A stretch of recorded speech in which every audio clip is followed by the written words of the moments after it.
Mucho gusto de estar aquí con ustedes, de verdad me da mucho gusto.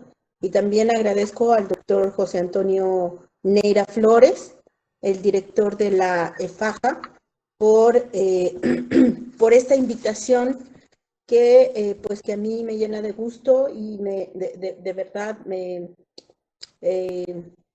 emociona mucho estar aquí con ustedes hablando acerca de los derechos de las personas con discapacidad. Si me ponen, por favor, la presentación, perfecto. Sí, ya la veo. Ya la veo. Bueno, lo que yo voy a revisar o lo que yo voy a ver en este caso es el artículo, la revisión del artículo 4, el párrafo 3 de la Convención de los Derechos de las Personas con Discapacidad, pero en relación con el artículo 12. ¿Por qué? Porque el artículo 4.3 habla acerca de la consulta a las personas con discapacidad. Y la consulta es una parte muy necesaria para la aplicación del artículo 12. De hecho, el artículo 12 atraviesa la convención de manera transversal por muchos artículos. Es necesaria la capacidad jurídica y la personalidad jurídica, en muchos casos también, para poder aplicar la convención.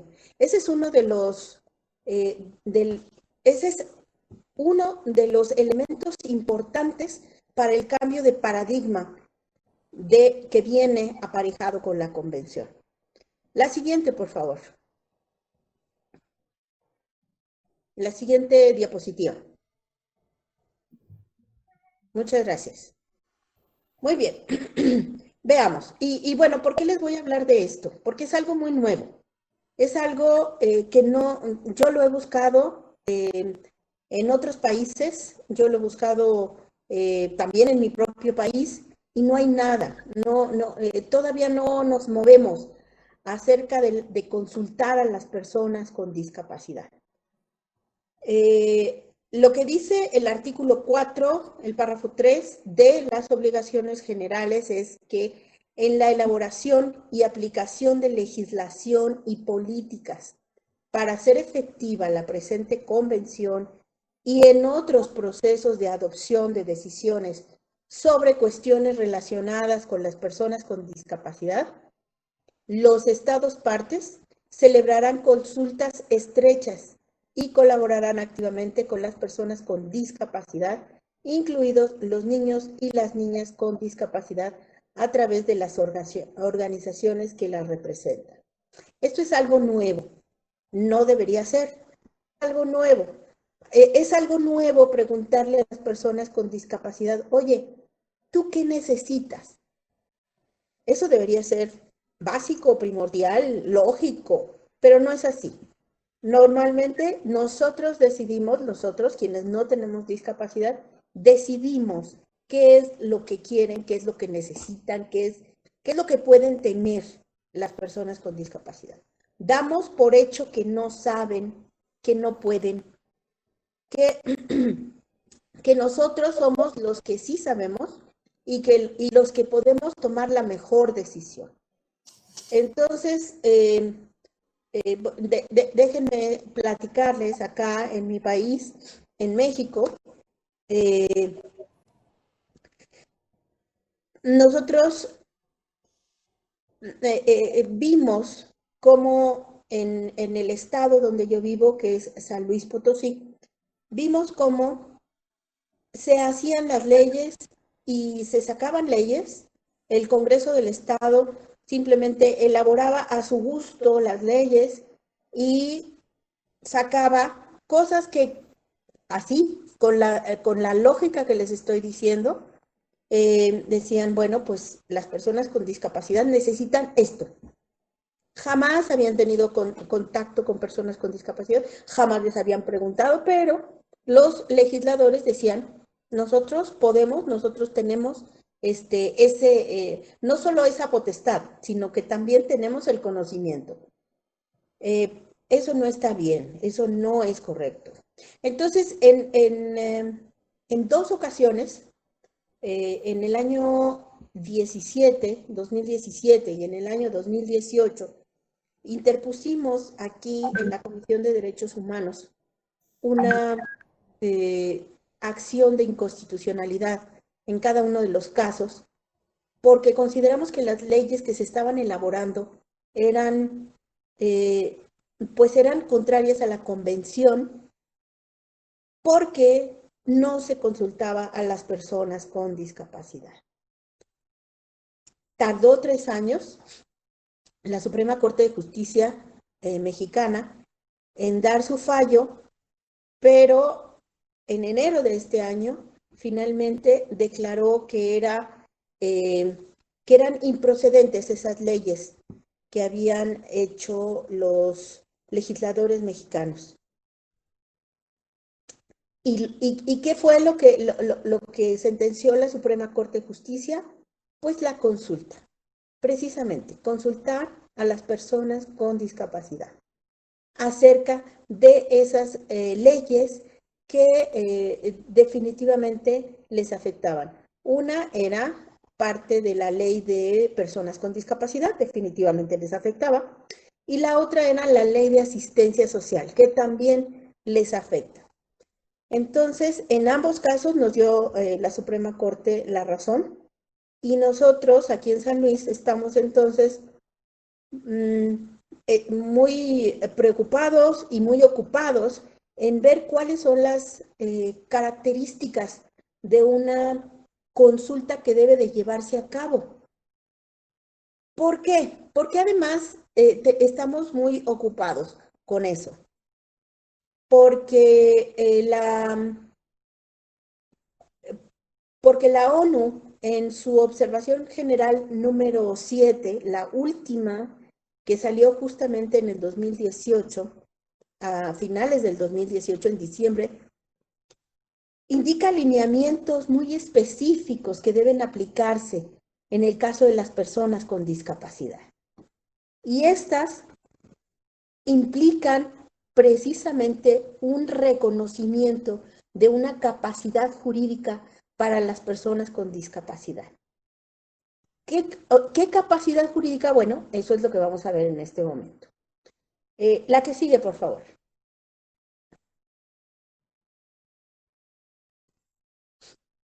Muy bien. ¿Qué dice el artículo 12, el párrafo 2?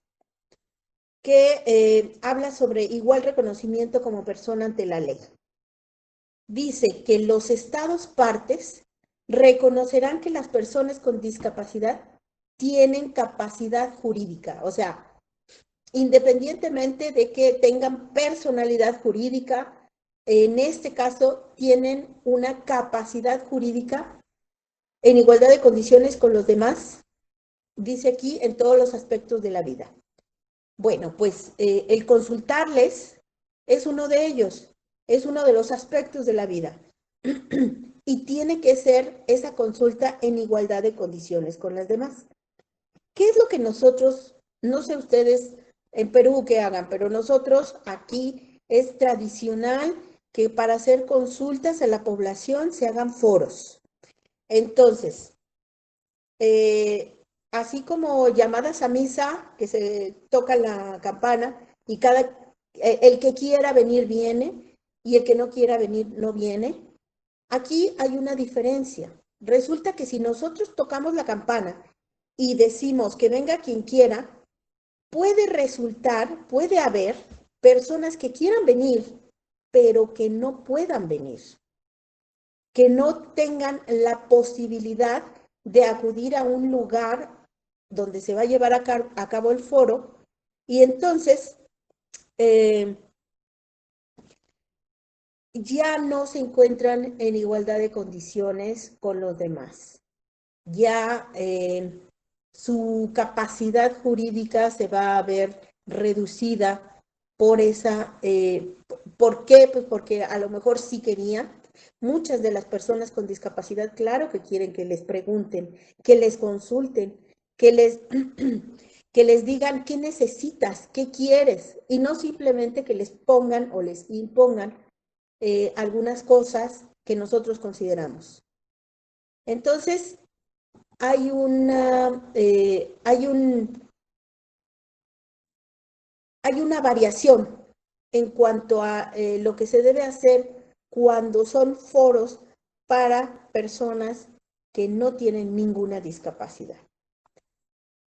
En otro, no, vamos a ver la siguiente diapositiva, por favor. Muy bien. Lo que nos dice la ONU es que la igualdad ante la ley es un principio básico, general, de la protección de los derechos humanos y que es indispensable para el ejercicio de otros derechos humanos. Entonces, por eso mismo estamos viendo el artículo 12 en relación a las consultas. Entonces, primero necesitamos reconocer la personalidad jurídica de las personas y luego, entonces, podemos ya hacer la consulta. Ok, el derecho al igual reconocimiento como persona ante la ley es operativo en todas partes, en todas las cuestiones en las que se vean involucradas personas con discapacidad. Es importante tener en cuenta que tenemos que hacer patente el reconocimiento como persona de las personas con discapacidad. Eso no se logra simplemente con declararlo. Ah, sí, te reconozco. No, no, ahorita vamos a ver algunas cosas que son importantes. No, nosotros tenemos que hacer acciones. En el caso de las personas con discapacidad, no es simplemente con decir, bueno, sí, te permito, ándale, hazlo. No, vamos a ver un poco más adelante que no es así de sencillo. Dice la ONU, no hay ninguna circunstancia que permita privar a una persona del derecho al reconocimiento como tal ante la ley o que permita limitar ese derecho. Lo que les decía, probablemente ustedes son, claro, todos ustedes, todas y todos, son muy buenas personas y jamás tendrían la idea de restringir el derecho de nadie. Eso me queda claro. Nadie, nadie, así parafraseando en otras ocasiones que han dicho algo parecido, nadie se levanta pensando, y ahora, ¿cómo voy a privar a las personas de sus derechos? Nadie lo hace. Lo que sí hacemos es la omisión, es el no hacer las cosas que nosotros tenemos la obligación de hacer. La que sigue, por favor. Ok. Lo primero que nos dice también la ONU es que el cambio de paradigma se encuentra entre la diferencia, entre hacer la distinción entre una capacidad jurídica y una capacidad mental. No es lo mismo. No es lo mismo.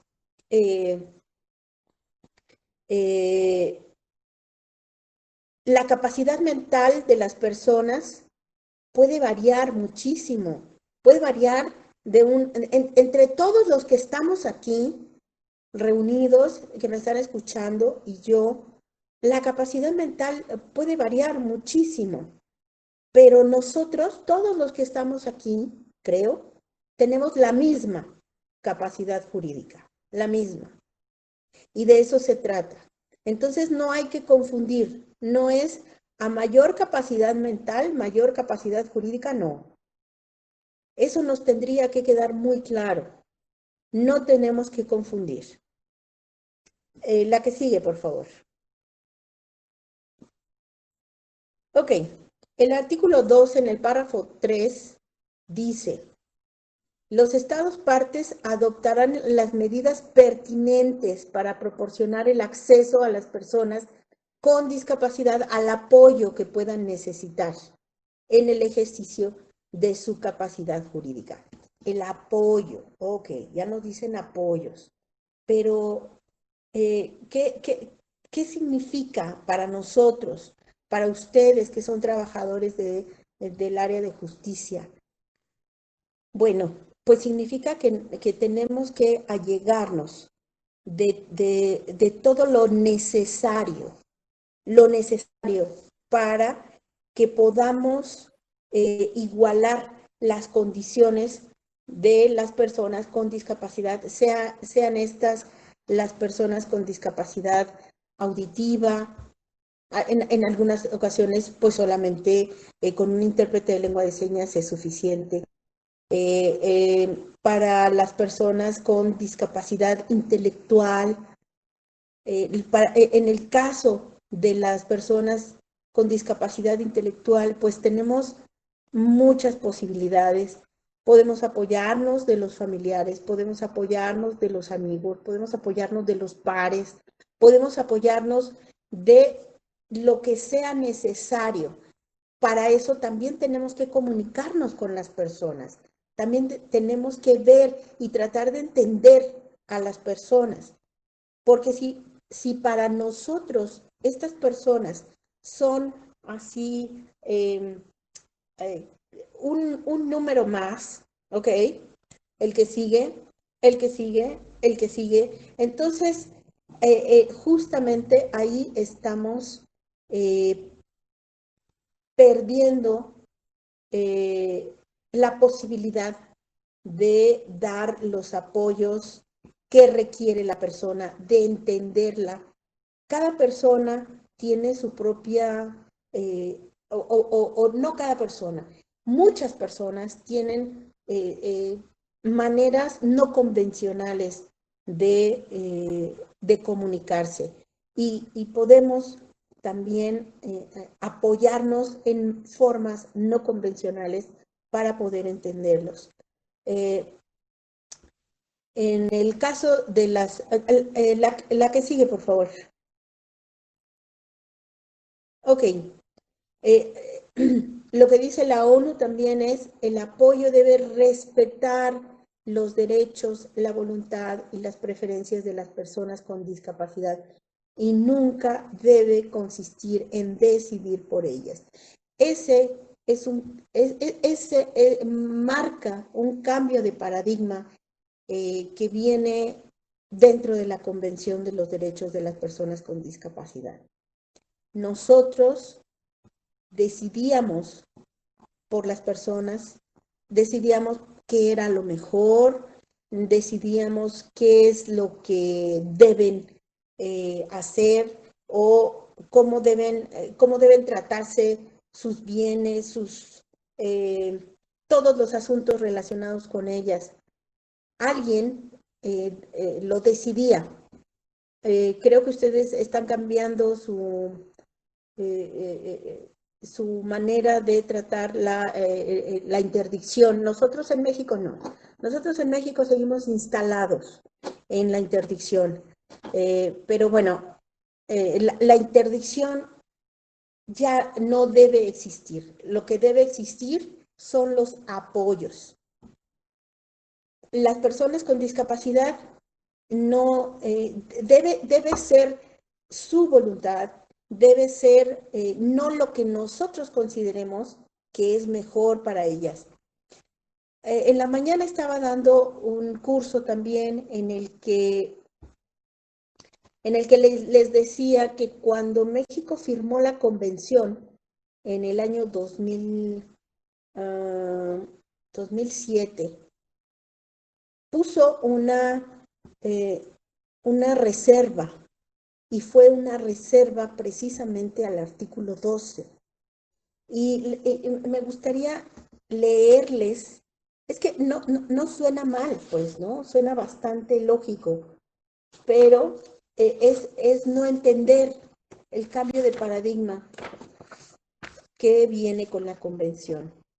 Nuestra declaración interpretativa decía, ya no lo dice, ya se retiró, pero durante 6 años dijo, consecuentemente, con la absoluta determinación de proteger los derechos y la dignidad de las personas con discapacidad, los Estados Unidos mexicanos interpretan el párrafo 2 del artículo 12 de la Convención en el sentido de que en caso de conflicto entre dicho párrafo y la legislación nacional, habrá que aplicarse en estricto apego al principio pro homine, la norma que confiera mayor protección legal, salvaguarde la dignidad y asegure la integridad física, psicológica, emocional y patrimonial de las personas. Es justamente el que a nosotros, es como si a nosotros nos dijeran, imagínense que tienen 18 años, que regresan a tener 18 años y que pues tienen novio o tienen novia y sus padres les dicen no puedes tener novio o no puedes tener novia porque no te conviene, porque yo sé lo que te conviene a ti, porque yo sé que esta persona no es buena para ti. Y probablemente pueda ser cierto o pueda no ser cierto, no sé, pero ¿eso es correcto? ¿Eso sería correcto el decirle a una persona adulta, no puedes hacer eso, no debes hacer eso, con base en que yo te quiero mucho? Claro, eso es indiscutible. Eso no está en cuestión. No está en cuestión el ver el beneficio de la otra persona. Pero, ¿eso es correcto? ¿Eso está bien? Nosotros seguimos tratando a las personas con discapacidad como si fueran menores de edad eternos, y no lo son.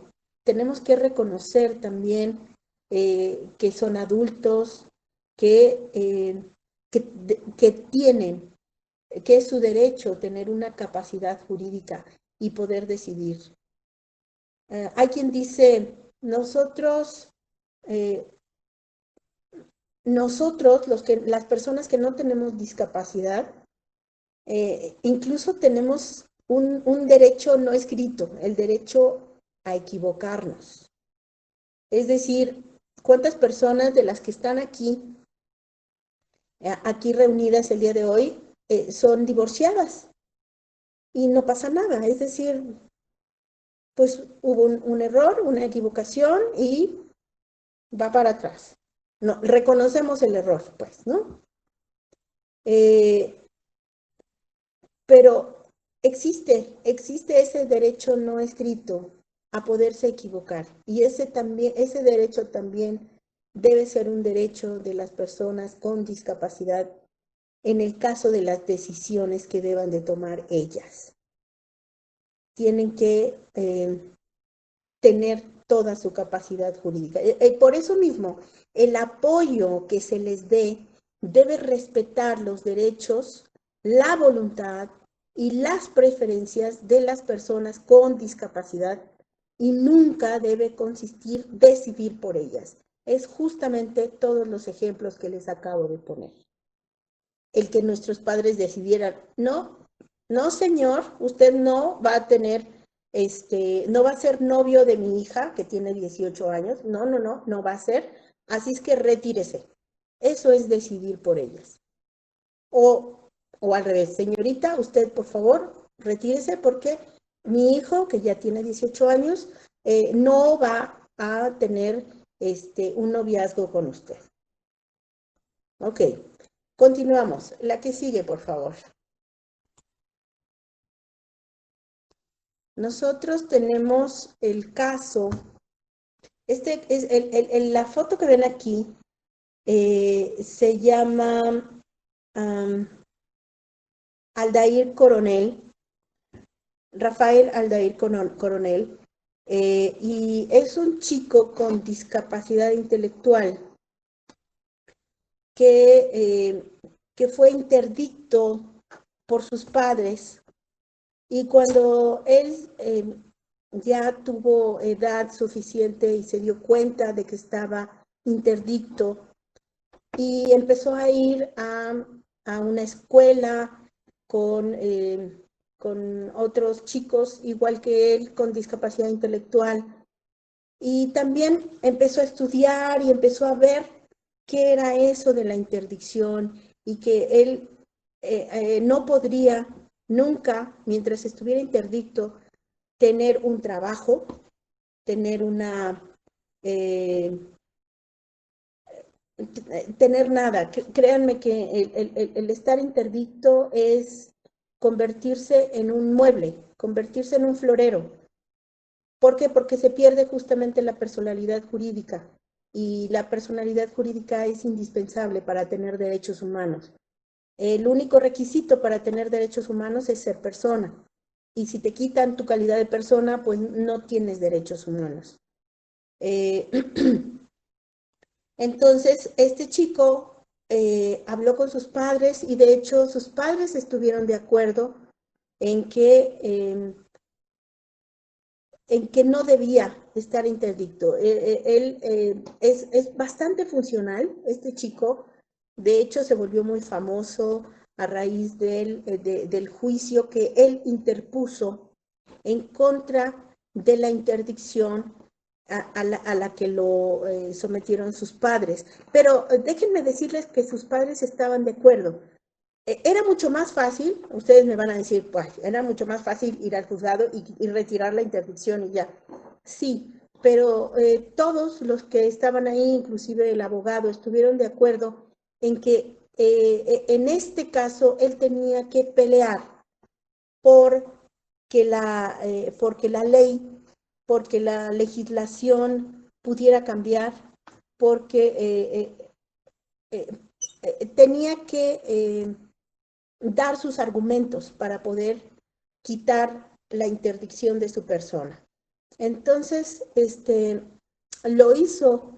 Desafortunadamente, por eso les digo que en México no, en México estamos un poco más atrasados todavía. Tenemos muchas organizaciones que están trabajando en este momento, pero bueno, en ese momento la Suprema Corte lo que hizo fue sí quitarle la interdicción, pero no se le designaron apoyos. Lo que se dijo es que un juez iba a decidir qué es lo que él sí podía hacer y qué es lo que no podía hacer. Eso no es acorde con la convención. Lo que es acorde con la convención es decir, así como dice aquí, las personas con discapacidad pueden escoger a una o más personas de apoyo en las que confíen para que les ayuden a ejercer su capacidad jurídica respecto de determinados tipos de decisiones o pueden recurrir a otras formas de apoyo, como el apoyo entre pares o la asistencia para comunicarse o, o cualquier otra forma que se requiera para que la persona con discapacidad pueda expresar su voluntad, pueda expresarse.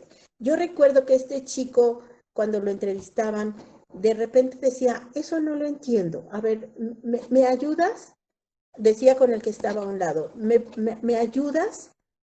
¿Por qué? Porque justamente ya estaba dentro del sistema y ya se estaba acostumbrando justamente a tener un sistema de apoyos. ¿Y cuál es la diferencia entre la interdicción y los apoyos? La que sigue, por favor.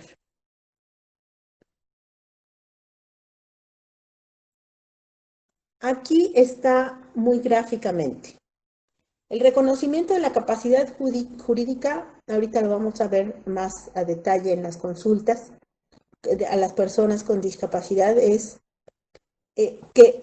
por ejemplo, en la consulta que se lleve a cabo con las personas con discapacidad, se debe cuidar que sean las personas las que den su opinión y los consultantes deben asegurarse que ellas cuenten con los apoyos necesarios.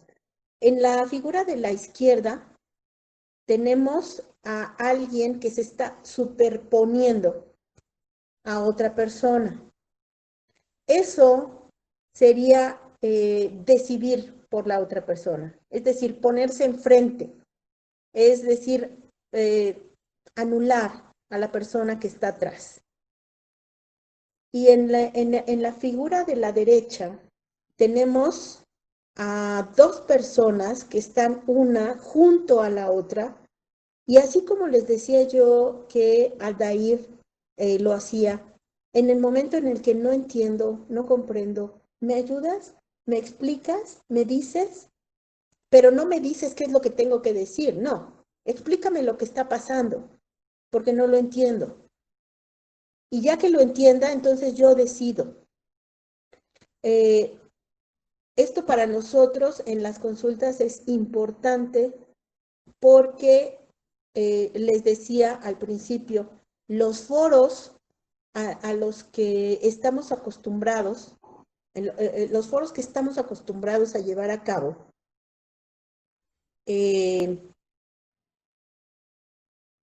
son, alguien convoca y quien quiera viene. Y no, primero tenemos que ver la manera de enterarnos que quien quiera venir pueda hacerlo. En el caso general de las personas con discapacidad. Ahora, vienen las personas con discapacidad intelectual o mental y a lo que estamos acostumbrados es a que hable el de al lado, a que explique el de al lado.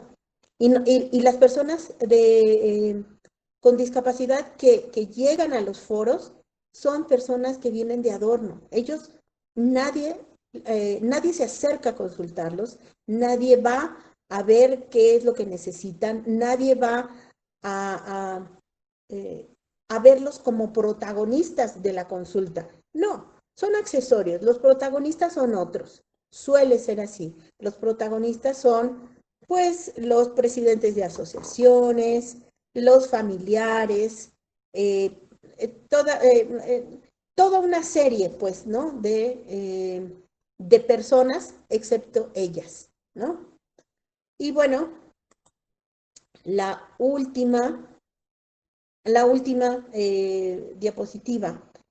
Me gustaría dejarles como pregunta si ustedes tuvieran que organizar una consulta a personas con discapacidad, tomando en cuenta este artículo número 12, tomando en cuenta la capacidad jurídica que debe ser reconocida para todas las personas, ¿qué medidas debería tomar el consultante, o sea, ustedes, suponiendo que ustedes fueran los consultantes, para en una consulta a las personas con discapacidad se pueda asegurar la participación de ellas y que no sean otros quienes opinen en su lugar?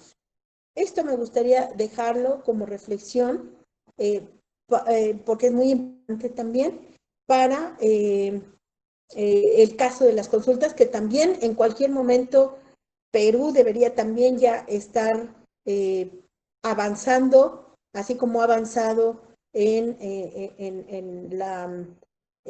retirar la interdicción, también debería avanzar en la consulta a las personas con discapacidad. Entonces, piensen muy bien, porque no es nada más ir y preguntar, ah, sí, ya consultamos, vámonos. ¿Tomaron nota? Sí, vámonos. Ah, ¿tomaron fotos y tomaron video? Sí, vámonos, ¿no? No, no es así de sencillo. Tiene características muy importantes y mucho tiene que ver con la participación de las personas con discapacidad, o la participación efectiva.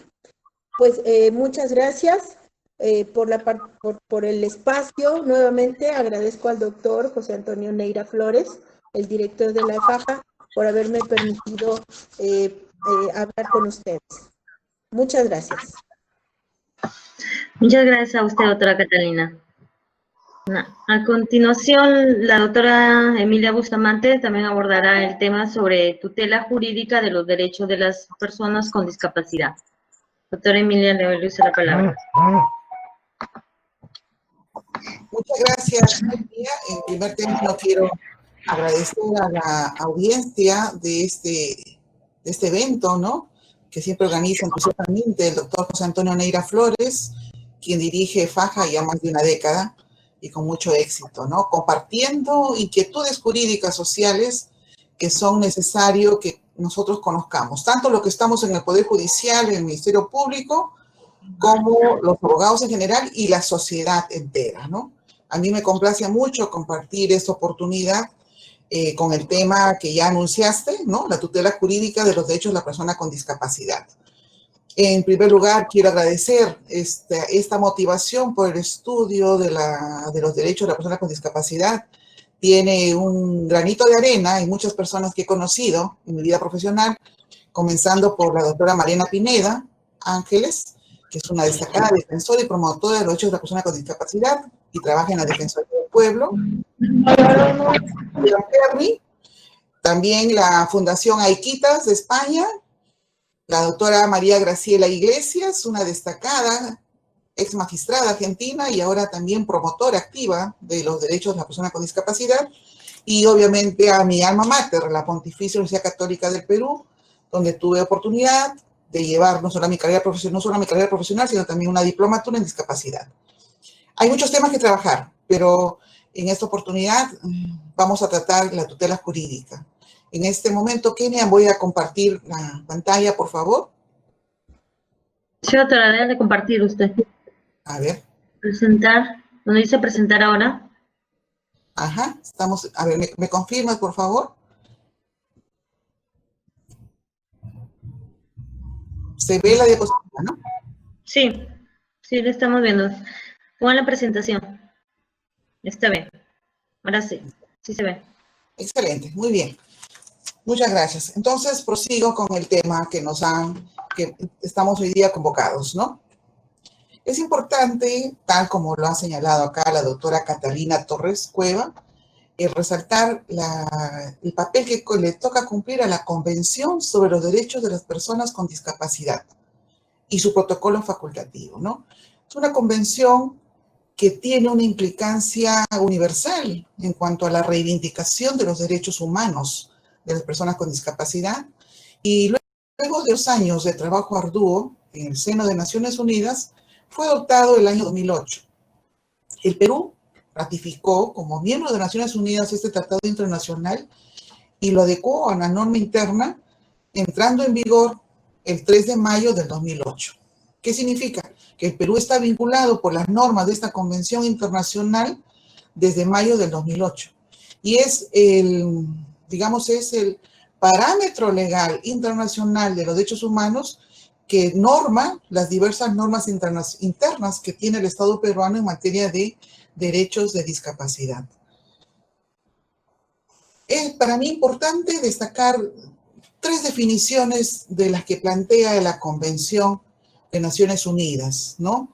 La necesidad de hablar de comunicación, como el uso de los lenguajes, la visualización de textos, el lenguaje braille, la comunicación táctil, macrotipos, dispositivos multimedia de fácil acceso, lenguaje escrito, sistemas auditivos, lenguaje sencillo, medios de voz digitalizada, en fin, diferentes medios de comunicación para que todas las personas podamos establecer eso, una comunicación de lo que sentimos, de lo que queremos, de lo que deseamos.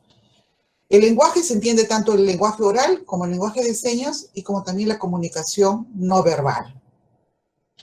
Y por discriminación, por motivo de discapacidad, define, ¿no?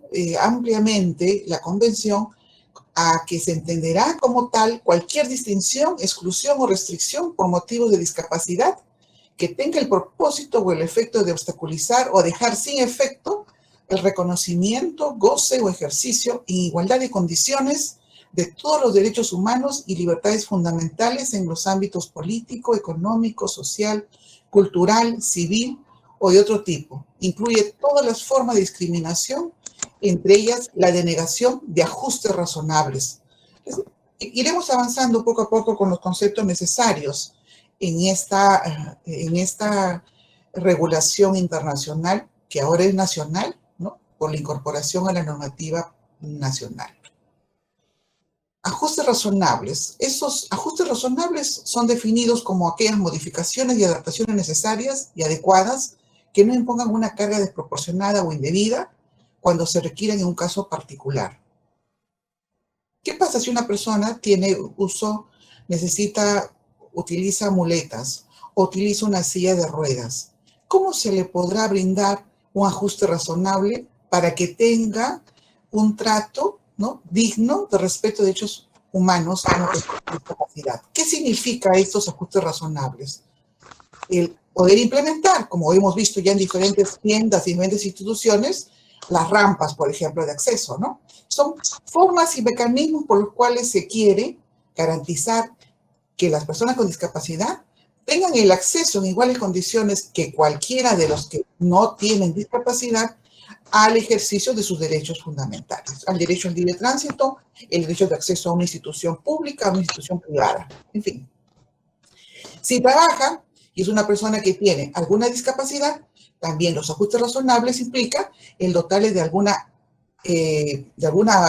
medida para efectos de que pueda desarrollar su trabajo, ¿no es así? Por ejemplo, se sabe muy bien que hay muchas personas que son ciegos y que desarrollan trabajos vinculados a la salud, a terapias, ¿no es así? Y esto significará que la institución que lo acoge en el centro laboral tendrá que darle pasadizos que tengan diferentes caminos, que no tengan obstáculos, para efectos de que pueda ingresar a su centro de trabajo y laborar como una persona, ¿no? Es toda aquella medida que permita, como dice la Convención, hacer que no sea una carga ni que se sienta un obstáculo a la persona con discapacidad el desempeñarse como tal, el caminar, el ejercer sus propias facultades. Y otra noción que es importante que introduce la Convención Internacional es la de diseño universal, que es entendida como el diseño de productos, entornos, programas y servicios que puedan utilizar todas las personas en la mayor medida posible, sin necesidad de adaptación ni diseño especializado. El diseño universal no excluirá las ayudas técnicas para grupos particulares de personas con discapacidad cuando se necesite. Les comentaré, hace algunas semanas tuve oportunidad de ver un conversatorio, ¿no?, en relación a unos premios que se habían llevado a cabo en una ciudad española sobre proyectos arquitectónicos para mejorar el acceso de la población con discapacidad y que a la vez también implique una integración con la sociedad. De tal manera que, por ejemplo, mostraban un parque como era antes, ¿no?, de haberse efectuado este proyecto arquitectónico, y luego se ponían las fotos cómo terminaba el proyecto terminado. Y explicaba a la arquitecta las diferentes medidas que había hecho para que en un entorno amigable se haga un diseño urbanístico en el cual puedan sentirse tan personas de la sociedad y de la ciudad, una persona con discapacidad como una persona que no tiene discapacidad. Porque de eso se trata en esta convención, de buscar promover una integración, no una segregación, no una distinción. Y dentro de estos propósitos se han planteado algunos principios generales, ¿no? El primero que destaca la Convención es el respeto a la dignidad inherente, la autonomía individual, ¿no? Incluida su libertad de poder tomar sus propias decisiones y la independencia de las personas. Este es el sustento, digamos, valorativo importante de por qué la propia Convención Internacional plantea la proscripción paulatina de todas las legislaciones que tienen la figura jurídica de la interdicción. Porque como sabemos nosotros, la interdicción es la manera por la cual se expide una resolución judicial y se establece el nombramiento de un curador de una persona con discapacidad. Y el curador, por la ley, por la resolución judicial, pasa a ser el responsable de la persona con discapacidad, ¿no? Y la realidad de la vida, la realidad de la institución, el contexto histórico en el cual se expide la noción de interdicción hizo que se concibiera como una forma de tutela de la persona, pero era una tutela que no, en lugar de buscar un desarrollo, una promoción de sus derechos humanos, en la práctica significa considerarlo como una cosa, como un objeto bajo el sujeto del curador. Entonces, esta perspectiva paternalista y de visión, como se dice, con una visión rehabilitadora en la cual el médico calificaba a la persona con discapacidad como presupuesto para una declaración judicial de interdicción, es lo que justamente promueve el modelo social de discapacidad, que es el sustento, ¿no?, de por qué se concibe un tratado internacional de promoción de los derechos humanos de la discapacidad. Y ello ha conllevado justamente que nosotros en nuestro país, después de algunos años de algunos debates legislativos, se adoptara el 4 de septiembre del 2018 el decreto legislativo 1384. Decreto legislativo que estableció una serie de modificaciones, ¿no?, sustantivas y procesales al Código Civil y al Código Procesal Civil, porque justamente lo que quiere hacer la normativa nacional es canalizar este respeto a la dignidad inherente.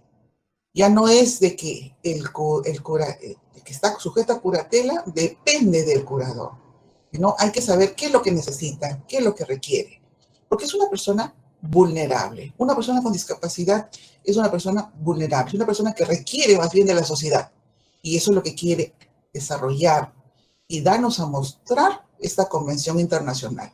Y como veremos más adelante, y ustedes van a acompañarme en este sentido, vamos a poder ver que hay medidas de seguimiento de estos propósitos que persigue esta Convención Internacional de Derechos de la Persona con Discapacidad. Propósitos que involucran a los estados que son parte de esos convenios. Estados que tienen que adoptar una serie de políticas y medidas para poner en práctica.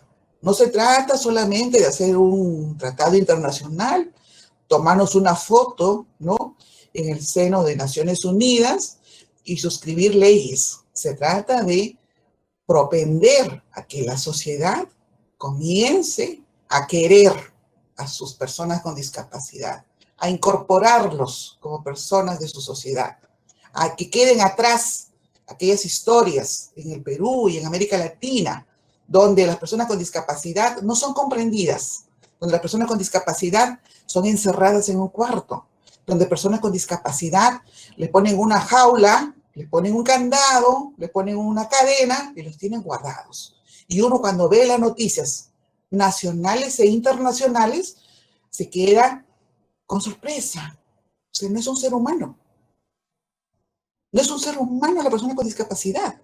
Entonces, ello es lo que pretende rescatar, destacar, promover esta convención de promoción de los derechos de la persona con discapacidad.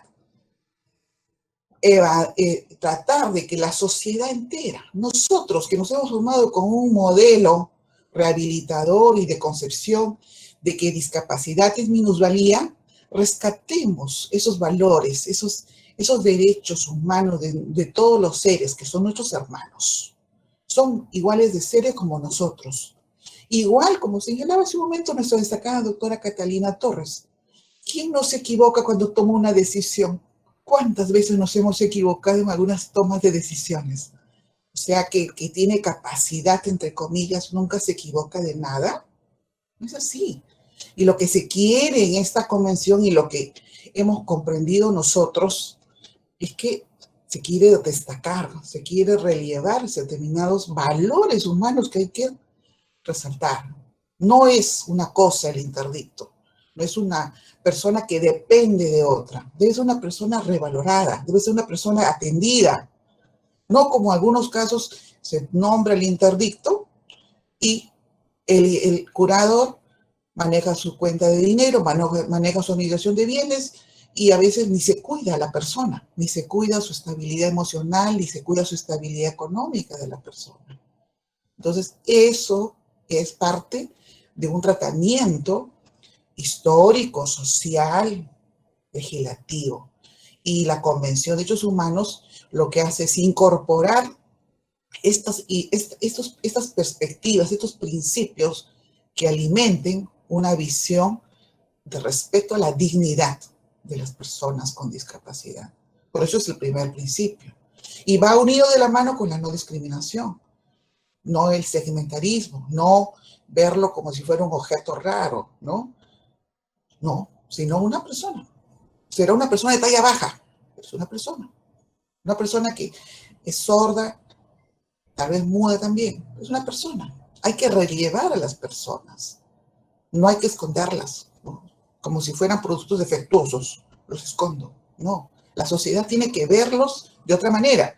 Y ello es lo que se busca y se persigue en esta convención internacional, a tal punto que no solamente señala los principios, sino que, veremos más adelante, establece obligaciones a los estados, porque se quiere que se implementen políticas educativas, económicas, de infraestructura, para que el Estado promueva un trato y una visión diferente de las personas con discapacidad. Y eso nos compete a los profesores, como Catalina Torres Cueva, a mí como jueza del Perú.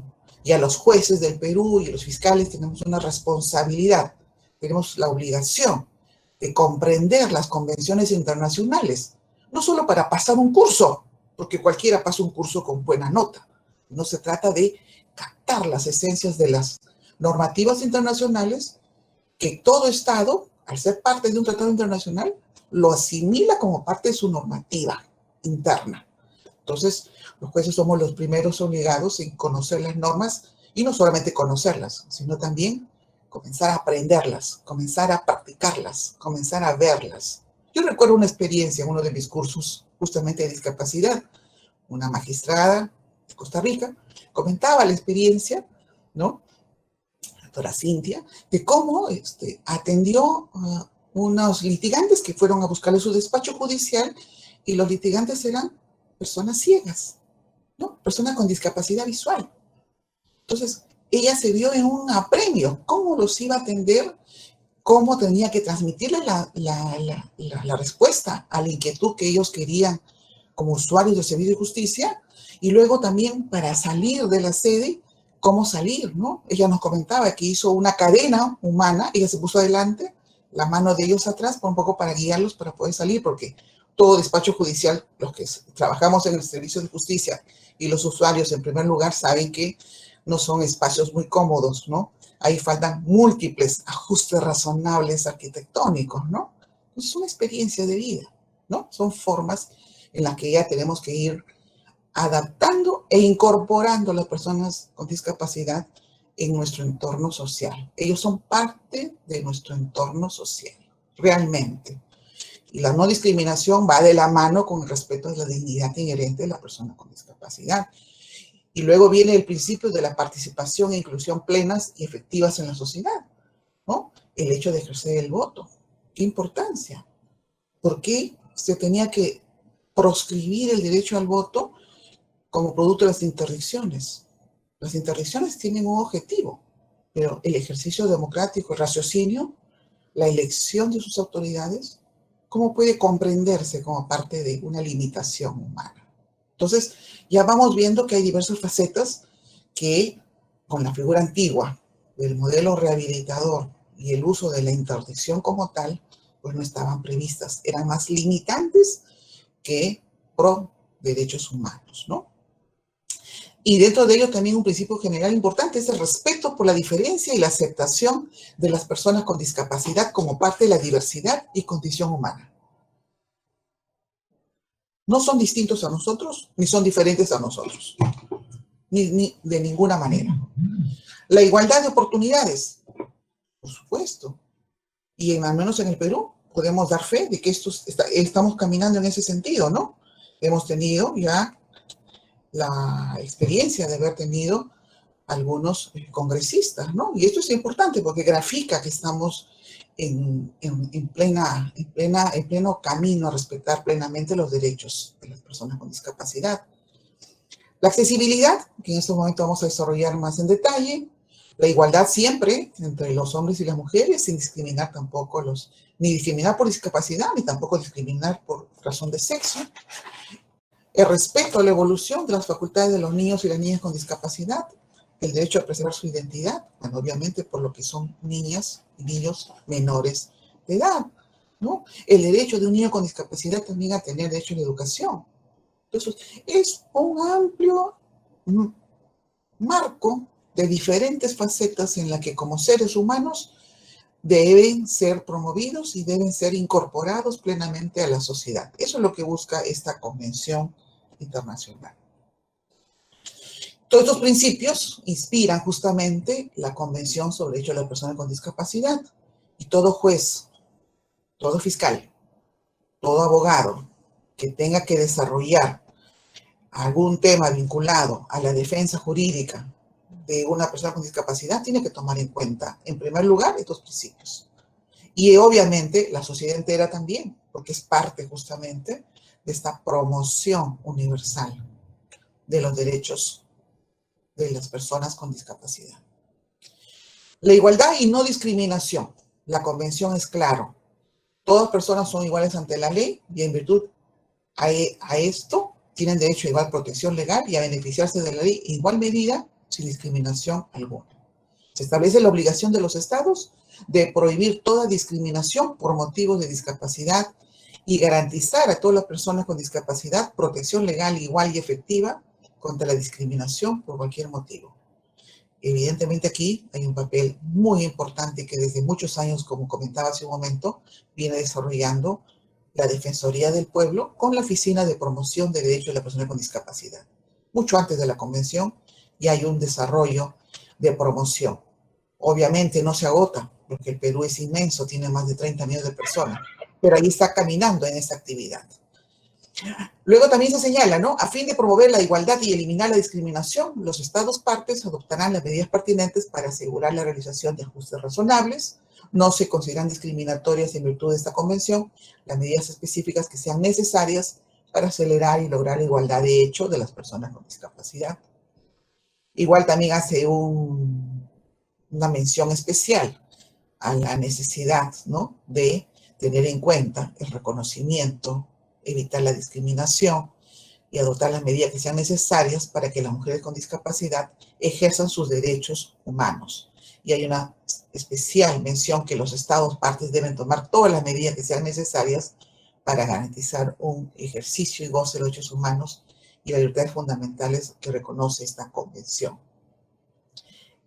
Un matiz especial también se plantea en relación a los niños y niñas con discapacidad, porque obviamente cambiar un modelo rehabilitador tradicional con un enfoque diferente en relación al trato a la persona con discapacidad exige comenzar a tratar de manera, desde otra óptica, intuitiva, tanto a las mujeres, a los niños y a las niñas con discapacidad.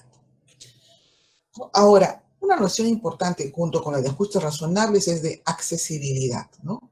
¿Y cómo define la accesibilidad la convención? Bueno, pues lo define como a fin de que las personas con discapacidad puedan vivir con forma independiente y participar plenamente en todos los aspectos de la vida, los estados partes adoptarán medidas pertinentes para asegurar el acceso de las personas con discapacidad en igualdad de condiciones al entorno físico, al transporte, la información, las comunicaciones.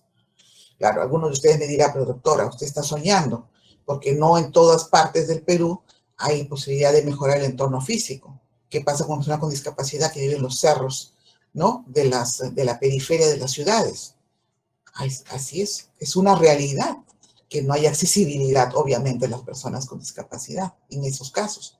Y el Estado tiene una tarea, obviamente grande, de formular políticas, diseño arquitectónico, medios para poder facilitar y completar este propósito de la accesibilidad de las personas con discapacidad, ¿no?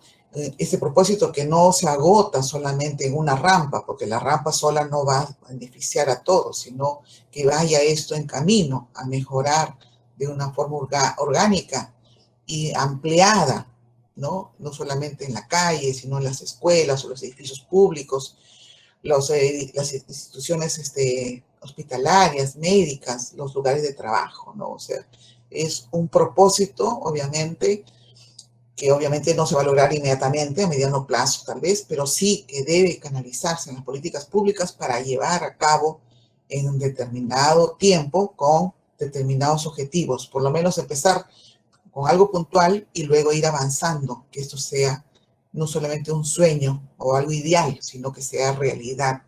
Y que esto también comprende los servicios de información, las comunicaciones, los servicios electrónicos, los servicios de emergencia, ¿no?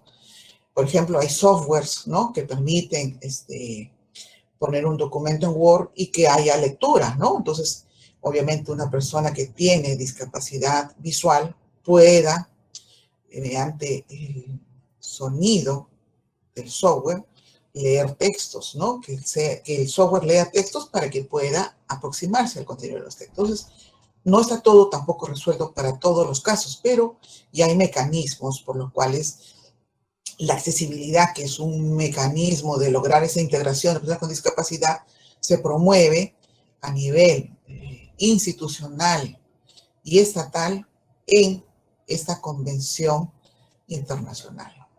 Entonces, desarrollamos acá, ¿no? Todas esas facetas diferentes de promoción, de asistencia, apoyo a las personas con discapacidad para asegurar su acceso a la información, promover, ¿no? Que accedan a los nuevos sistemas, tecnologías de la información, comunicaciones, ¿no? Que se logre un acceso a la comunicación desde edad temprana, para que esto, no, digamos, no signifique tampoco una ignorancia y sea accesible al menor costo. Obviamente todavía esto no tenemos algo conocido, pero son propósitos que son parte de estas obligaciones estatales, ¿no? Y lo más importante, ¿no? El eje de la convención. Ya lo rescataba nuestra colega, la doctora Catalina Torres Cueva. El artículo 12 de la convención, que establece el reconocimiento como persona ante la ley de las personas con discapacidad en igualdad de condiciones que todos, sin discriminación en que discapacidad es incapacidad. No, la discapacidad no es incapacidad. También tiene igual derecho ante la ley una persona con capacidad como una persona con discapacidad. Y en esta medida se establece, ¿no?, que los Estados partes adoptarán las medidas pertinentes para proporcionar acceso a las personas con discapacidad al apoyo que puedan necesitar en el ejercicio de su capacidad jurídica, ¿no? Es un tema que merece un mayor desarrollo y seguramente en los próximos años establecerá una concreción. Nosotros tenemos recién 2 años, ¿no?, de haberse establecido la modificación legislativa a la capacidad jurídica en el Código Civil con el decreto legislativo 384.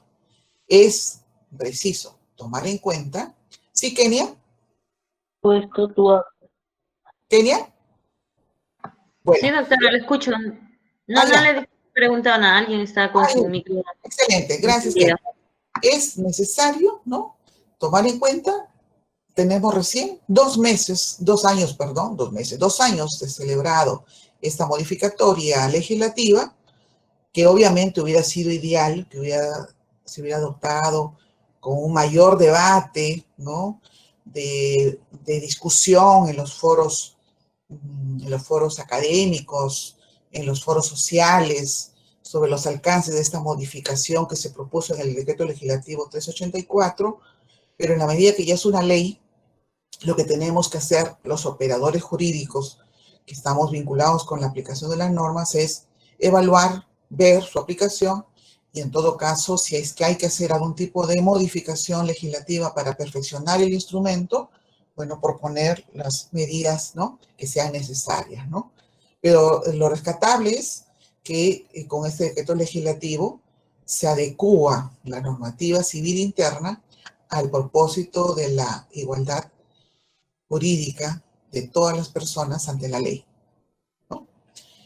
Ahora, también aquí existe en el artículo 12 de la Convención Internacional esta obligación, ¿no?, que recae sobre el peso de los estados, ¿no? Porque los estados son los estados parte de los convenios y tratados internacionales, ¿no? Los estados partes, dice la Convención, el artículo 12.4, asegurarán que en todas las medidas relativas al ejercicio de la capacidad jurídica se proporcionen salvaguardias adecuadas y efectivas para impedir los abusos de conformidad con el derecho internacional en materia de derechos humanos.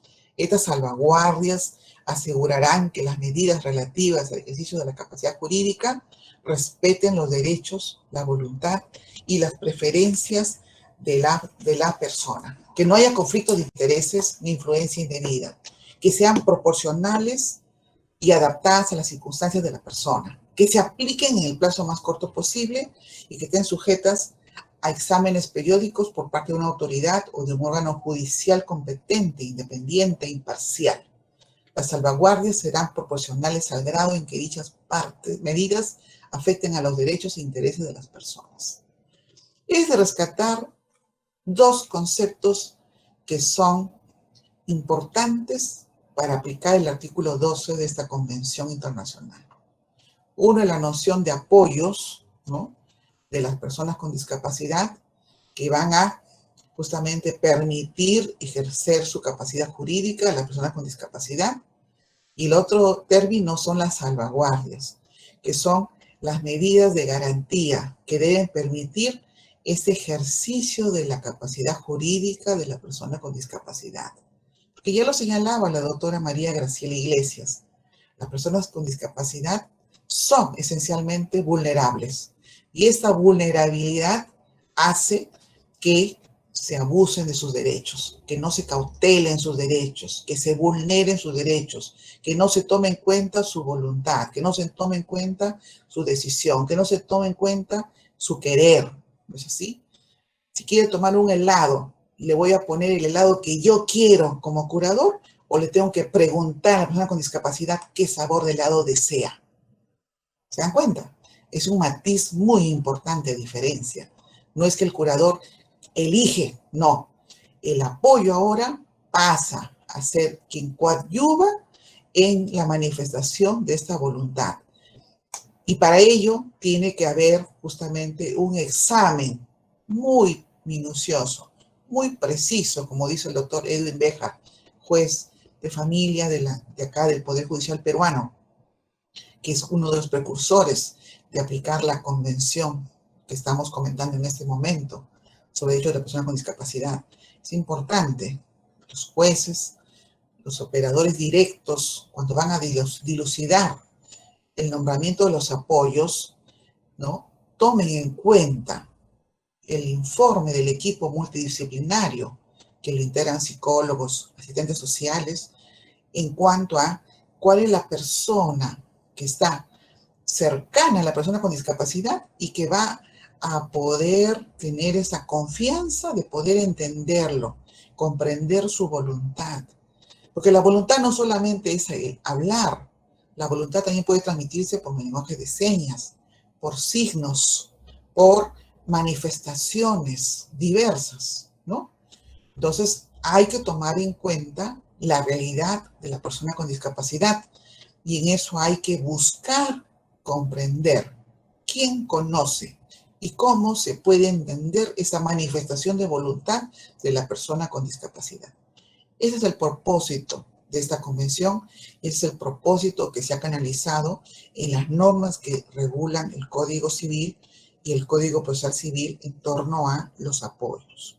Ahora, muy importante es también tomar en cuenta, ¿no?, a la gran a Agustina Palacios, ¿no? Que es una de las, digamos, especialistas en materia de discapacidad y derecho de discapacidad, quien propone para el nombramiento de los apoyos en la toma de decisiones, ¿no? Desde esa perspectiva del modelo social de discapacidad que alimenta y fortalece esta convención, tomar en cuenta los siguientes principios. Primero, la gradualidad. Su implantación deberá ser paulatina, por lo que durante un periodo deberá convivir en paralelo con el sistema de sustitución. Obviamente, los cambios legislativos implican una gradualidad e ir conociendo los alcances de los apoyos. La complejidad. No se trata, dice Agustina Palacios, de reemplazar el nombre de tutela o curatela en las legislaciones nacionales, sino de crear y promover la creación de figuras de apoyo y dotarlas de un estatus legal. Adaptar y reemplazar otras instituciones legales, como poderes preventivos, instrucciones previas, por ejemplo. Crear protocolos que favorezcan la prevención de ciertas situaciones.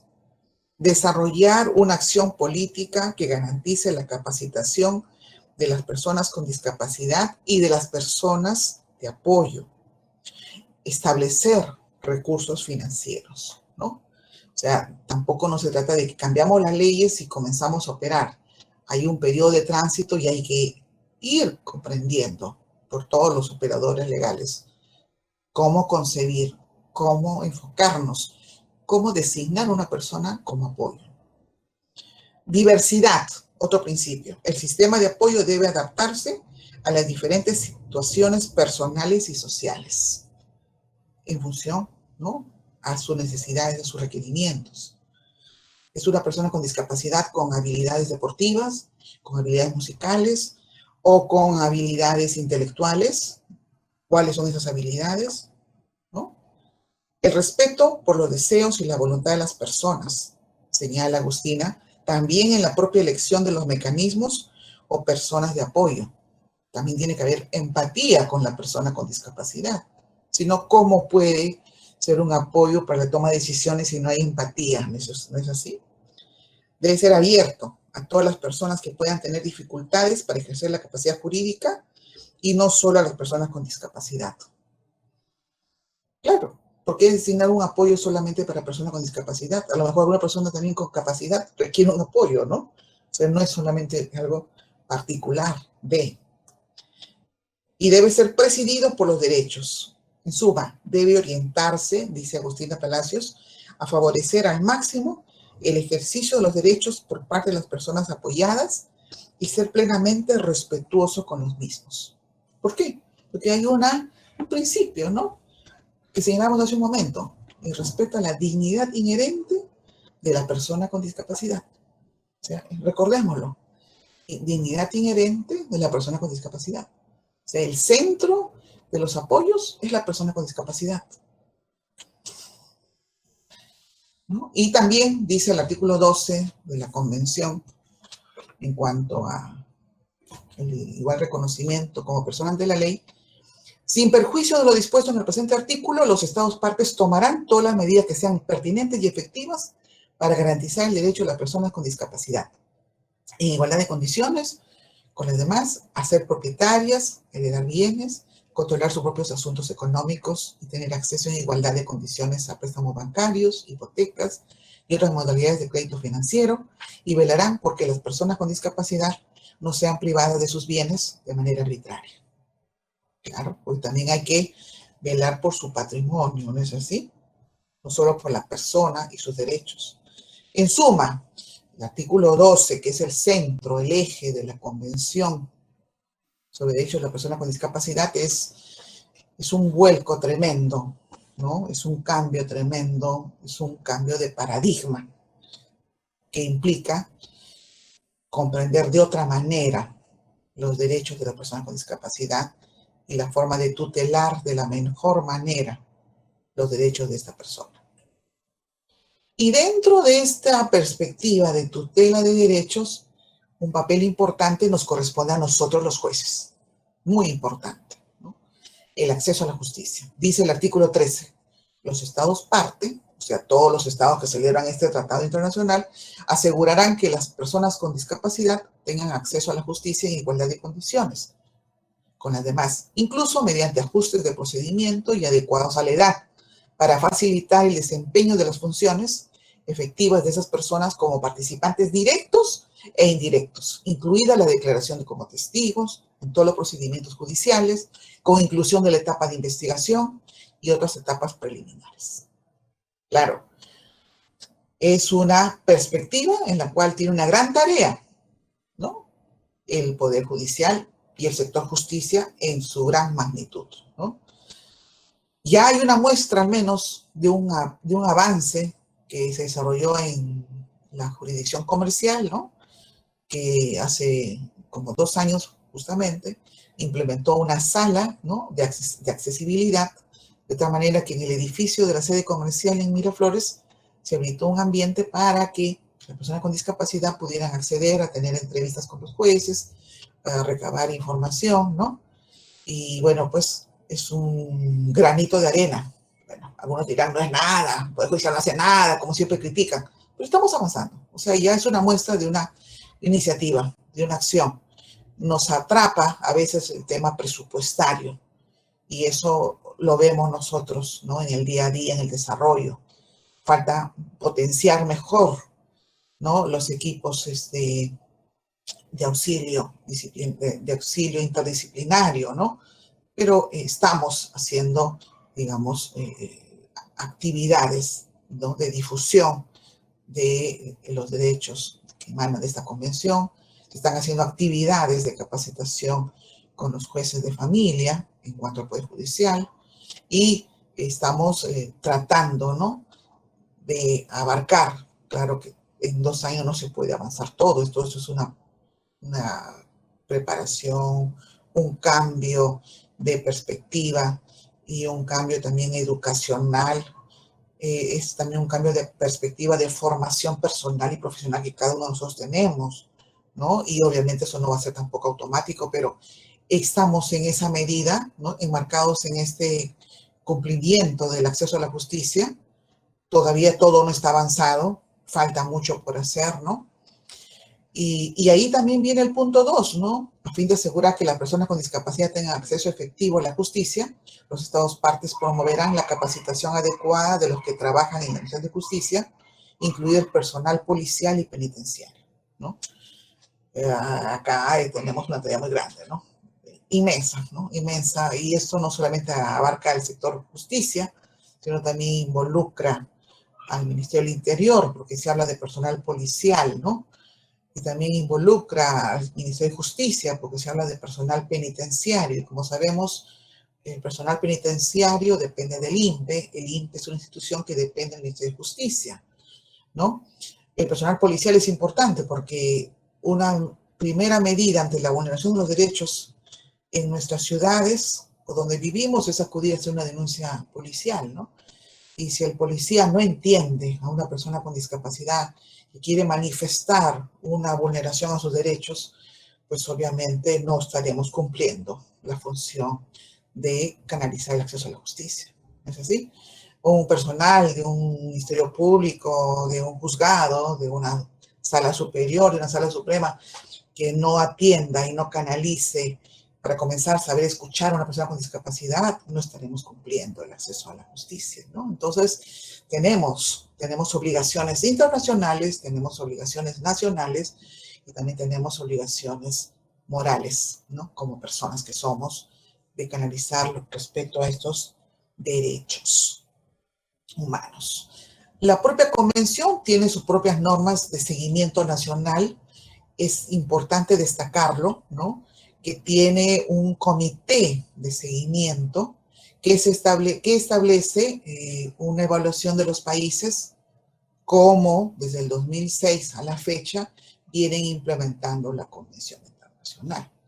Es conocido y no es un secreto que las interdicciones civiles todavía existen en la mayoría de legislaciones. A nivel nacional se destaca, ¿no? La legislación de Costa Rica, la legislación argentina, la legislación peruana, ¿no? en cuanto a la eliminación de la interdicción, así como la legislación colombiana, ¿no? Y se espera que las legislaciones del civil law pues se adecúen también a una adecuación de los propósitos de respeto a los derechos humanos de la persona con discapacidad que canaliza esta convención, ¿no? Ahora, en acceso a la justicia, yo tengo acá un casito para comentarles, ¿no? Para que también ustedes vean que la justicia está actuando, ¿no? Y que no solamente se trata de una jueza que viene a hablar bonito y a recitar la convención, tampoco no se trata de ello. Nosotros tenemos un caso, que es el caso Segovia Soto, ¿no? Es un caso que pone en funcionamiento el sistema judicial y en particular pone en funcionamiento la acción de amparo contra resoluciones judiciales, ¿no? Y vamos a ver aquí cómo se da el acceso a la justicia, ¿no? El señor Segovia Soto es un profesional que se desempeña en su profesión, tiene un diagnóstico desde joven de esquizofrenia, controlado, medicado, ejerce su profesión con todas sus facultades, ¿no? Y bueno, en el modelo antiguo, en 2010, todavía estando vigente la legislación anterior, sus hermanos solicitan judicialmente la interdicción civil, ¿no? Invocando el artículo 43, inciso 2 del Código Civil peruano, antes de su modificatoria, ¿no? Justamente invocando la figura de la interdicción, ¿no? El hermano está enfermo, ¿no? El hermano está enfermo, por consiguiente requiere un curador, ¿no? Que es el modelo rehabilitador, el modelo precedente a este modelo social de discapacidad que concibe la convención. Y estando que nuestro Código Civil todavía no estaba adecuado a la convención, entonces los hermanos invocan la interdicción civil y logran, ¿no?, su sentencia. La interdicción civil, a una de las hermanas se le nombra la curadora de su hermano, el señor Soto, Segovia Soto. Luego es confirmada la sentencia en segunda instancia y interpuesto casación, la casación se declara improcedente, por consiguiente ahí terminó el proceso ante el juzgado de familia, ¿no?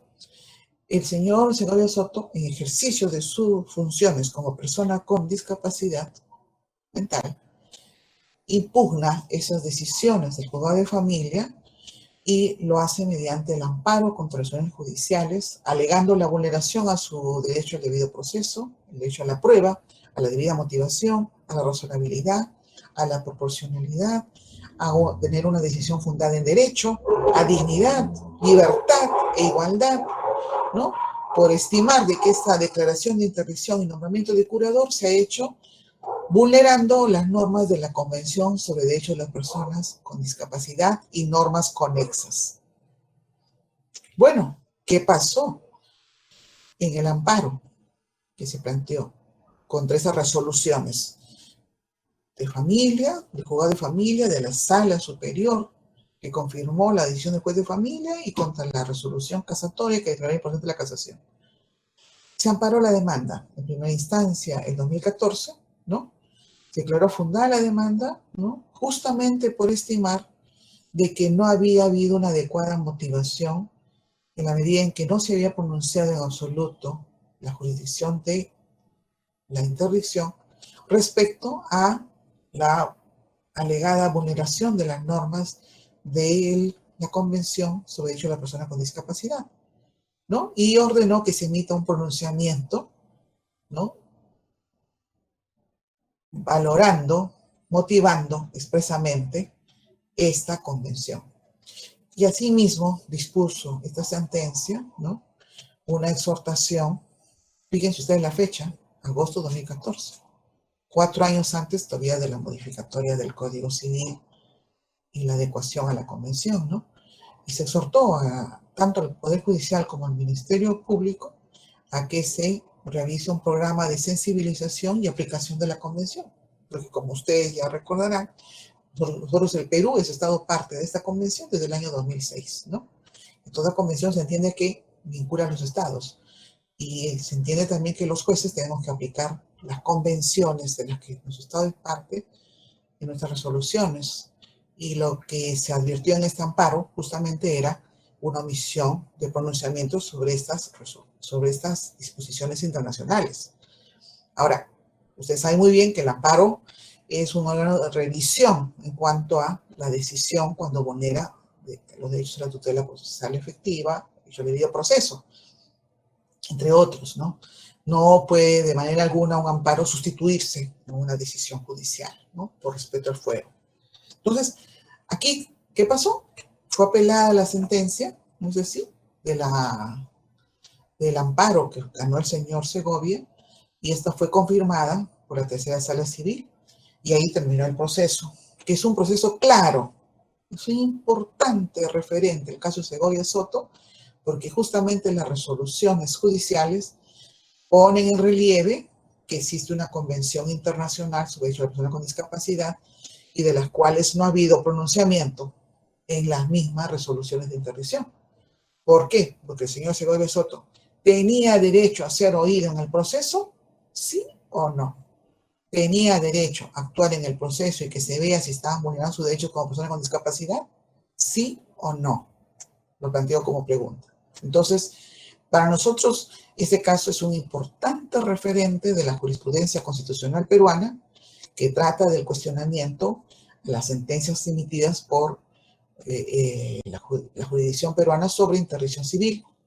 Se hizo mediante el proceso de amparo contra acciones judiciales, siendo relevante tomar en cuenta que en el amparo se permitió y se dio el acceso a la justicia del propio interdicto. El propio interdicto declarado judicialmente, el señor Segovia Soto, quien ejerció sus derechos, justamente actuó como parte demandante y hizo valer su alegación sobre la no aplicación de los derechos de la Convención sobre Derechos de la Persona con Discapacidad, ¿no? Entonces, este es un claro ejemplo de que el acceso a la justicia está canalizado.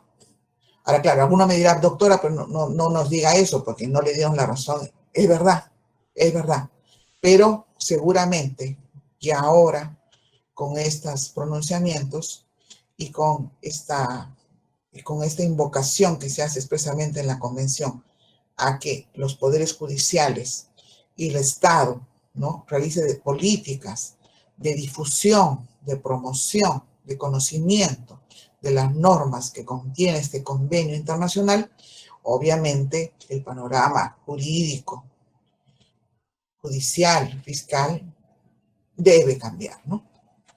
Entonces, retomando el tema del seguimiento, el artículo 33 de la propia convención establece, ¿no?, el seguimiento para desarrollar y ver en qué medida los estados que se han obligado por la convención cumplen con sus disposiciones, y por ello se crea un comité sobre los derechos de la persona con discapacidad que lo integran un número determinado de expertos, ¿no es así? Y que luego tienen justamente una responsabilidad, ¿no?, que es el emitir, ¿no?, informes sobre la observancia de las disposiciones de este convenio y evaluar, ¿no?, medidas, ¿no?, de requerimiento, de adecuación, ¿no? Y en este sentido, la Defensoría del Pueblo ha tenido un papel muy importante porque ha sido el ente del Estado, ¿no?, que ha cumplido con hacer los informes al comité creado específicamente en esta convención y que ha recibido también, ¿no?, las observaciones cuando no teníamos todavía, ¿no?, esta adecuación normativa. Evidentemente tampoco no está todo logrado ni desarrollado en materia de los propósitos de la convención porque quedan muchos aspectos por cumplir, ¿no? Pero lo importante es que esta Convención de Derechos Humanos no es una convención de meros propósitos, sino es una convención que tiene un seguimiento ya estatuido de forma institucional, ¿no?, y que procura que no quede solamente en un buen deseo de los estados, ¿no? En ese sentido, hasta aquí estaríamos en esta oportunidad compartiendo con ustedes estos principios que inspiran la Convención sobre Derechos de Personas con Discapacidad, resaltando que en cuanto al acceso a la justicia, en el Perú ya hemos desarrollado diversos pronunciamientos judiciales, ¿no? Como el que les acabo de citar del señor Segovia Soto, además de algunos otros procedimientos que se han llevado a cabo por el destacado juez Edwin Béjar, ¿no? Que justamente mucho antes de que se establezca esta legislación modificatoria de las normas del Código Civil sobre capacidad jurídica, ya estuvo él aplicando vía control de convencionalidad las disposiciones de esta convención, ¿no? Y que, bueno, en su momento han sido un importante derrotero y muestra de que ha habido una preocupación por parte del Poder Judicial de aplicar estas normas, ¿no? De promoción y protección de los derechos de las personas con discapacidad. Entonces, en esa medida, es nuestro propósito dar por finalizada esta exposición, agradeciéndole a todos ustedes la asistencia, el interés y un agradecimiento muy especial, como siempre, al doctor José Antonio Neira Flores por permitirnos compartir estos momentos con ustedes en esta transmisión por EFAJA. Y a Kenia y a César un saludo y un agradecimiento. Muchas gracias a ustedes. Muchas gracias a usted también, doctora Emilia Bustamante. A continuación, paso a leer las preguntas que están en el chat. Hay una pregunta del doctor Fidel Guerrero, quien nos dice: si en una casa viven dos personas, uno es mayor incapaz por esquizofrenia, declarando interdicto, y la otra es su mamá, la misma que es legalmente su curadora, pero en la actualidad tiene 85 años y está con discapacidad motriz, usa silla de ruedas, pero está lúcida. ¿Se debe cambiar de curadora para su hijo incapaz o él mismo puede ejercer sus derechos?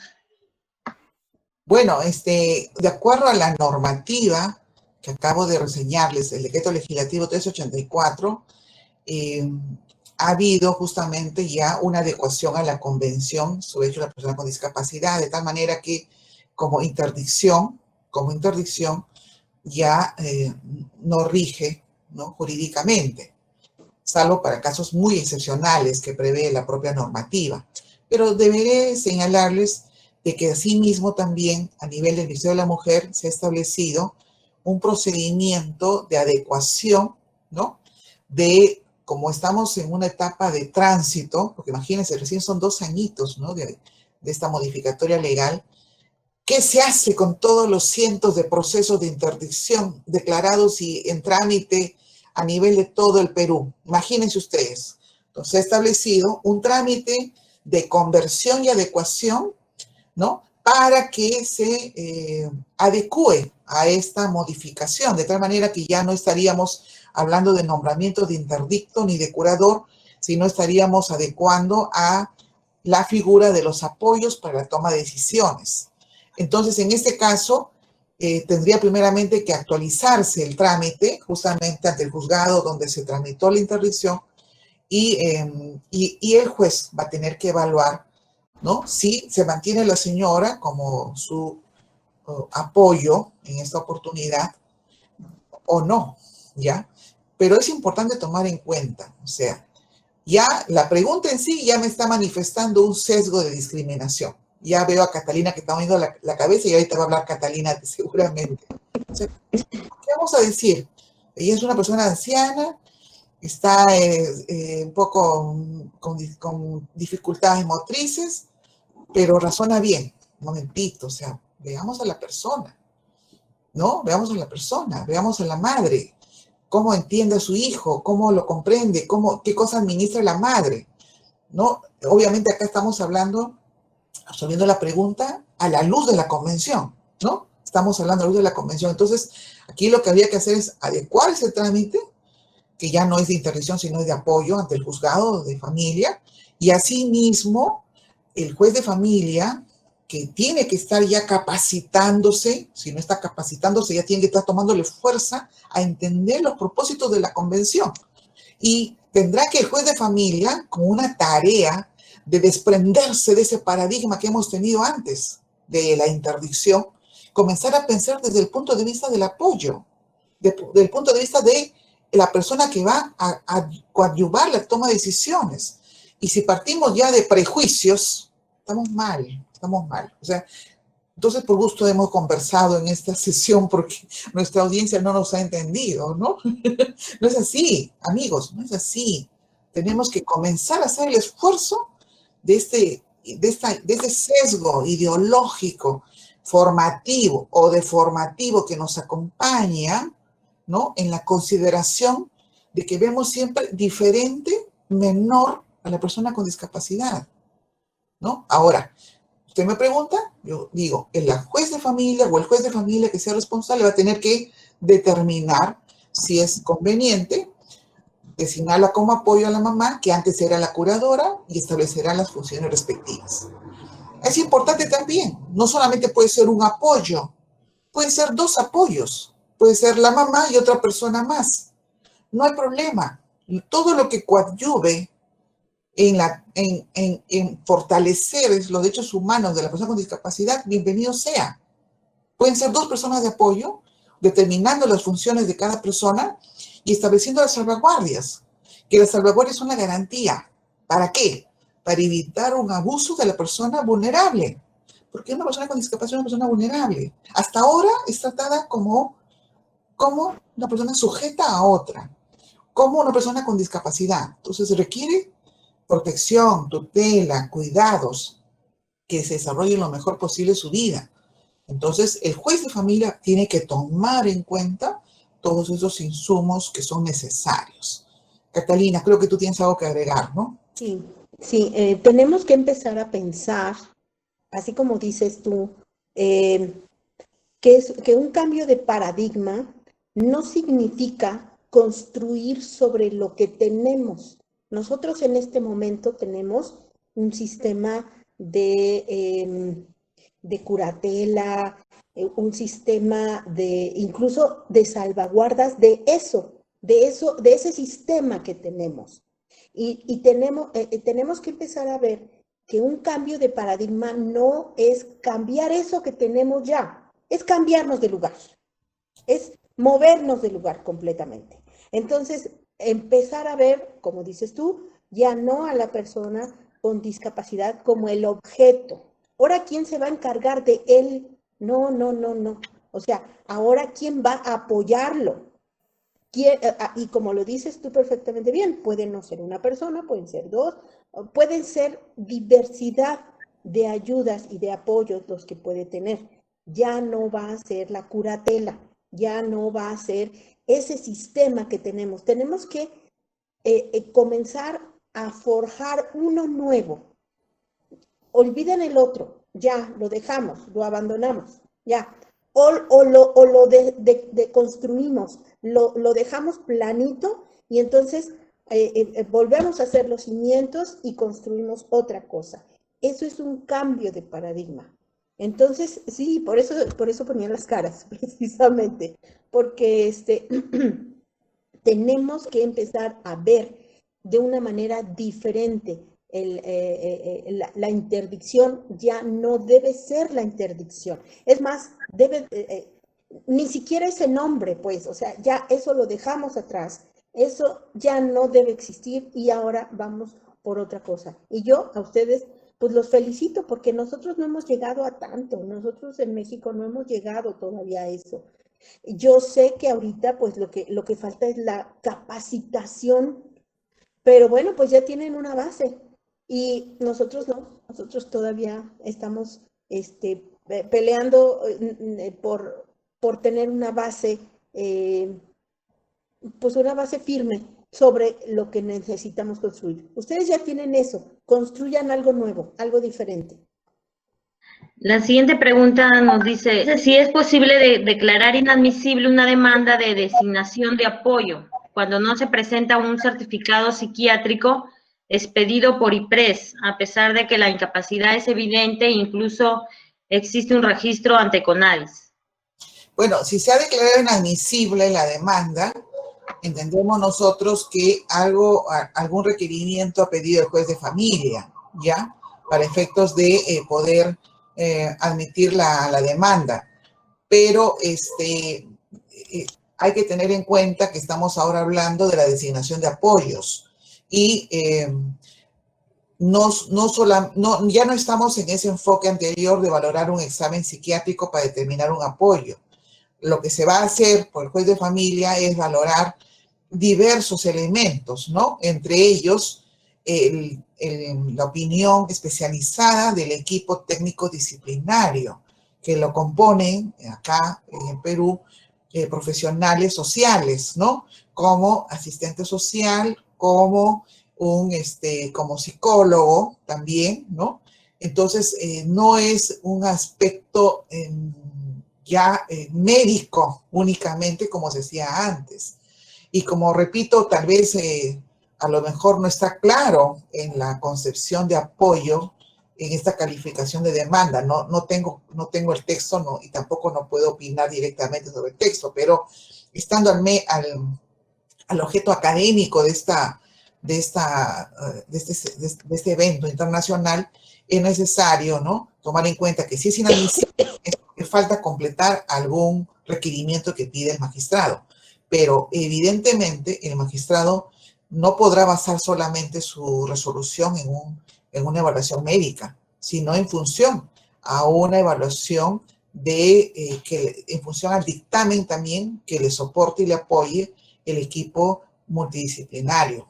Tal vez es un punto de partida para ver cuál es la discapacidad de la persona, pero es un cúmulo de elementos que tiene que valorar el magistrado. Última pregunta de Elizabeth Pinto. Nos dice, si la madre que inicialmente tenía la interdicción original fallece, luego asume la interdicción la hermana mayor del interdicto en otro proceso, ¿dónde se debe adecuar el apoyo, en el primer proceso o en el segundo? Donde le han nombrado interdicto al interdicto vigente, ¿no? Donde han nombrado interdicto vigente, donde tienen que pedir justamente la adecuación al trámite ya procesal de designación de apoyos. Ya no estamos hablando de designación de interdicto y designación de curador y curado, no. Ahora estamos hablando de proceso judicial de designación de apoyos. Y no es un nuevo proceso, sino que se ha establecido internamente en el Poder Judicial, porque obviamente no se quiere encarecer los procesos. Ya de por sí tenemos muchos problemas, ¿no?, de acceso a la justicia y del costo de la justicia. Entonces, se ha establecido una tarea que están asumiendo los jueces de familia, ¿no?, que es el adecuar los procesos de interdicción vigentes al trámite de la designación de apoyos, ¿no? Y obviamente todavía estamos recién en un proceso embrionario nacional. Y aquí es la importancia de este tipo de capacitaciones y también la responsabilidad que debemos tener los jueces, ¿no?, de poder comprender el nuevo cambio de paradigma y no empezar a cambiar el título por el curador, por apoyo. No es así. Ya se ha visto, ya lo han comentado nuestros colegas, Catalina, tú lo sabes, a nivel internacional, ¿no?, colegas de mismo Colombia o de mismo Argentina, en que se han visto sentencias de designación de apoyos, pero en el fondo parecen una designación de curadores, ¿no?, con un esquema de interdicciones. Entonces, un momentito, no es un cambio de nombre, no, es un cambio de visión, es un cambio de visión humanista, social, intuitiva de derechos humanos. Es muy importante considerar ello. Tal vez todavía nos va a faltar años para comprenderlo. Ya la realidad del maltrato a la mujer, la realidad del feminicidio nos hace ver que todavía, a pesar de que hace muchos años estamos hablando de los derechos iguales de las personas sin distinción del sexo, y estamos viendo el maltrato día a día, ¿no? Cada noticia que vemos es una peor que la otra, porque no se respetan los derechos humanos de las personas, de las mujeres, de los vulnerables. Y en esta materia de las personas con discapacidad todavía queda mucho por hacer. Y a los jueces, a los abogados, a los fiscales, a los policías, nos queda todavía mucho por comprender y aprender. No solamente aprender de memoria las normas y las convenciones, sino comenzar a entender este cambio de paradigma, comenzar a comprender por qué tengo que pensar en la persona con discapacidad. Eso es muy importante, hay mucho por hacer, hay mucho por hacer. Empecemos por nosotros mismos, empecemos por nuestras casas, empecemos cómo tratamos a nuestro abuelito, a nuestro papá, a nuestra mamá, si es anciano. ¿No se han dado cuenta? A veces decimos no. A veces, y he escuchado a personas que dicen, no, no te corresponde esto, no te corresponde lo otro. ¿Y su opinión no importa? ¿Su opinión no importa? No es así. Tenemos que empezar nosotros mismos, en nuestra propia actividad, cada uno de los 192 que se han inscrito en este evento, que van a tener su certificado del doctor José Neira. Comencemos a comprender en qué consiste la promoción de los derechos de las personas con discapacidad. Si comencemos a comprender y aprender, seremos 192 semillitas en el Perú. Muchas gracias. Muchas gracias, doctora, a cada una de ustedes por su valioso apoyo de la disertación a la Escuela de Auxiliares.